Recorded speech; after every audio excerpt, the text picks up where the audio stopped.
الشما هركفوني السلام عليكم ورحمة الله وبركاته. متنا لنجدي بروكي وجي كنيادو قويا لما مراتي سلكي راجو فتي برانكي لجتارا akkuma beekamu ka haimeen keenya guyyaa lama bilbila irraa cufatee burukeen ittiin haasa'an jiru. Obboloota isaatti waamtee bilbiltee sababni inni irraa bilbila cufatee fi gurshaa namni hin beekne bakka sargiitti gurshaa ishee gurshee jennaan gurshaa sana maaf irraa fudhatte eessatti beekta bilbilatti kenniteetta wayin immoo waliin jirta akka kanaan duraarra shashaffanee irra darbuu miti. waan akkasiin jiru kana booda jedhee kaleessa waan hundaatti aaree biraa kutee sokkeera. Har'ammoo bilbila sirraa akkuma hin gadda mana galeen guyyaa lamarraan kaasnee obboloota isaatti bilbiltee dhufanii itti himtee ani gammachuu keessan gammachuu malee ani waan sunillee akka waa biraatti fudhatamee quban qabu garuu immoo bakka sargii jirama aadaadha gurshaan immoo lakkiin jedhamu aadaa keenya wanta ta'eefi jettee. Isaanillee bakka sargiitti homaara makkina maal qaba nama fuuldurattidha maa inni amala hin beekne fidde amala addisii hannu takkaas hin beekne jedhanii obbolaan lamaanillee otoo isheen as jiraatti beekee hin dhufu simbicha aseen dhufee ishee arguu iyyuu hin barbaadu ijaanii jedhee maali inni rakkinni jennaan isa gurshaa miti hansin hin beekne jiraa jedhee jennaan haime maa inni jennaan hin beeku isa dura fixanneerra darbeera kan ammaa immoo gurshaa jedhee. Ani waa biraa hin beeku akkam namni hin beekne gurshaa akkamiin immoo nama hin beekne wajjiniin sirbita atoo akka nama beeku wajjiniin haasoftaa wayiin bilbila kee kenniteetta jedhee ani kana hundaayyuu hin beeku bakkuma na gurshennaan gurshe ani sii jettee dhaabbuu jedhanii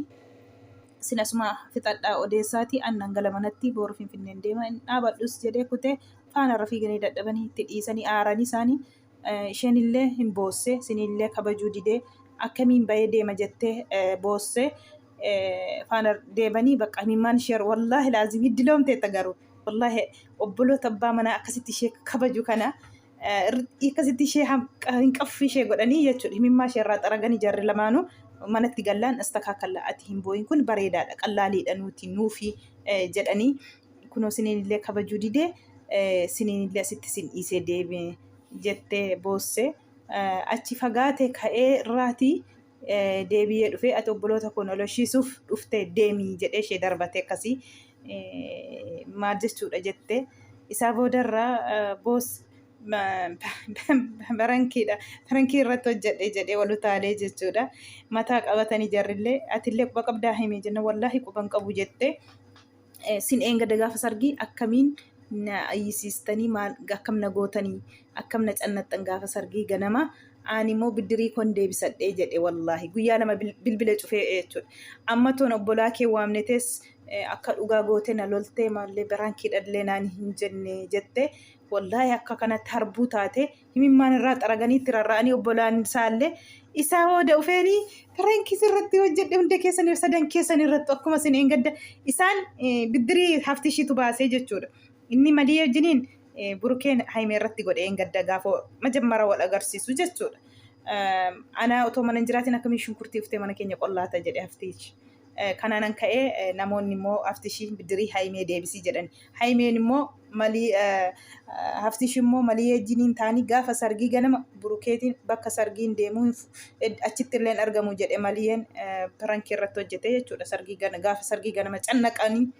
Inni immoo ishee sana garaa keessa kaatee sababa argatee namni ishee gurshee jenna mucaan tokko isheetiin sababa godhatee guyyaa lama bilbila isaa cufatee akka kanaan cannaqee taraasaa jechuudha. Deebi'ee har'a immoo firankii isin irratti hojjedhee sadan keessan irratti immoo akkuma eeggadda na cannaxxanii ganamaan kaatanii jedhee wallaahi bakka jarriyyuu atillee quba qabdaa jedhanii haimeetiin jechuudha. Obbolee akkas wal jaallatu wallaahi waliin turaa dhugaa rabbiin jaalala irratti jaalala sin yaa dabalu haimee hiddiloomte.